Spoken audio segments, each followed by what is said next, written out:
Hey guys, what is up? GreenMachineSam back with another video, and today we're going to be going over a 2K23 roster update. Now, not a whole ton has happened since the last update, but I figured I'd give you guys another look into the roster and go over a couple more things and just generally explain some stuff to people.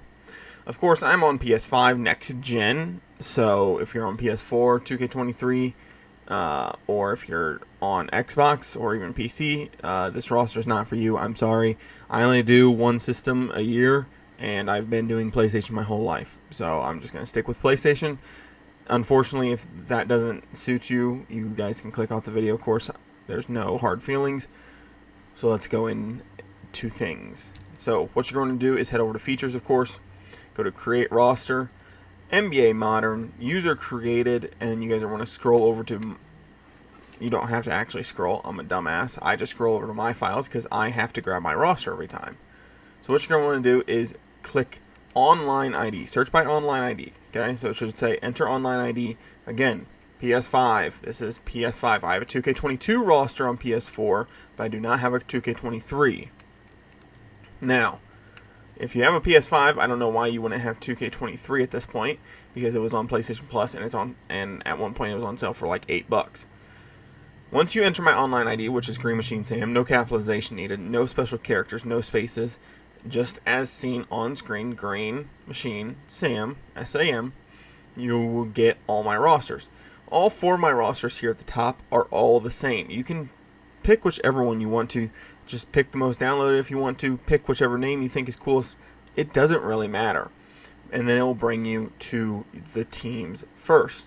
Now, of course, if any jersey numbers are incorrect, because when you add certain players to certain teams, it sometimes takes away jersey numbers from certain players. So if there's a jersey number wrong, let me know. I will be more than willing to fix it.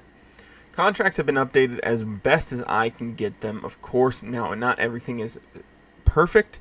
There's some limitations, of course, in the roster creation section, but most of the stuff is pretty good. I got all first round rookies done, and I got a good portion of the second round rookies that will probably be making their teams going into the season. Of course, age as well as experience has been updated as well. If anybody is missing their age, if like I've missed them, let me know. I will probably be getting August birthdays done here soon. I know it's only the 3rd of the month, but I normally do that just to save a little bit of time, as well as not confuse myself of who I've gotten done and who I haven't. So if you're seeing this and you're like, oh, it's only August 10th, and somebody whose birthday is August 17th has already had their age updated, it is because I just do each month in advance. That way, of course, it saves me time. I'm not getting confused. I'm not being like, oh, who have I updated, who have I not updated, and all that fun stuff. As you guys can see, the ratings are still 2K23s. I'm not going to be touching those until 2K24 officially releases. And when that does happen, I will update overalls, as well as contract, jersey numbers, and anything else that I may have wrong on the roster. It's a pretty good roster. It's going to hold you over. I'm still playing 2K23 at this point in time. I'm not playing as much as I was maybe 2-3 months ago, but I am still playing, and I still play, my league every once in a while. I think it's a good roster. It's going to hold you over till 2K24. If you guys have any questions, comments, concerns about the roster, player missing, or anything like that, let me know down below. I'm more than willing to answer it. Some two-way guys have been added, of course, as they're getting signed to their actual two-way contracts. But one of the major things is, if I ran out of roster spots on the main team, guys are getting pushed to the G League. Like Victor Oladipo getting pushed to the G League, because I know he's still technically a part of Oklahoma City, but I'm pretty sure because they think he's going to be out all season, they're going to get some type of, credit towards him being injured, or they're going to release him. I don't remember seeing anything about him being released. And then these other three guys, I just couldn't fit onto the team. Same thing with the San Antonio Spurs. These guys, I just couldn't fit onto the team. So instead of releasing them or doing some dumb stuff with them, I decided to move them to the G League unit. Now, Dominic Barlow is on a two-way contract. I'm going to try to get that fixed here sooner rather than later. And some of these other guys are just guys that were playing in the G League for these teams. So and then Jay Huff, he's technically a part of the Denver Nuggets right now on a two-way. I'll try to get that fixed as well. Sometimes when I run out of roster spots, I'll just move them to the G League, so I don't have to like release somebody, sign them back, or move them to a team and then move them back, and it's a whole ordeal to get two-way players onto already limited roster spots. So as you guys can see, players have been moved to the G League. If you guys want them on the team, it's not very hard. You just have to move them back to their original team.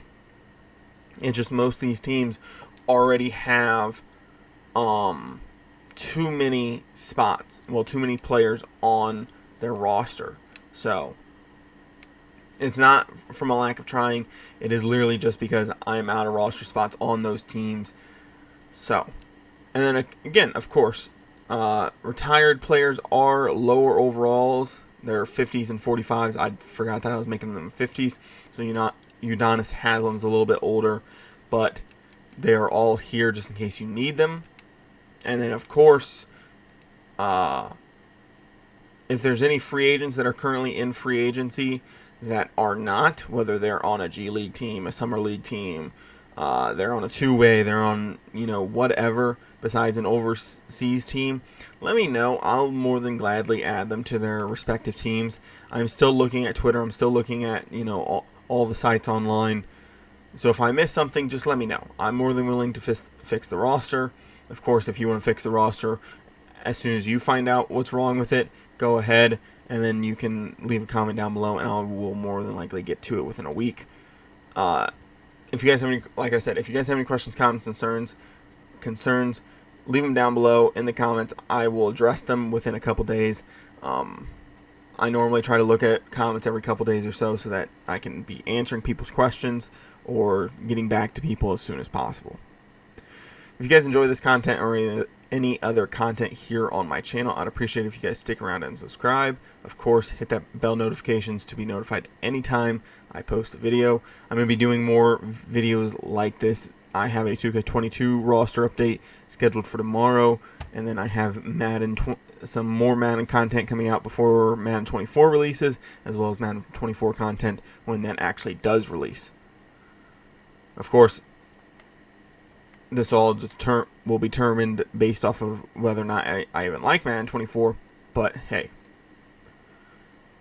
So, I think that's it. If you got, like I said, any questions, comments, concerns, leave them down below. I will get back to you as soon as possible. I think the roster is good. I'm still playing with it. Of course, it's my roster, so I focus on stuff that I would like in my leagues. But with that being said, guys, I'm out. Peace.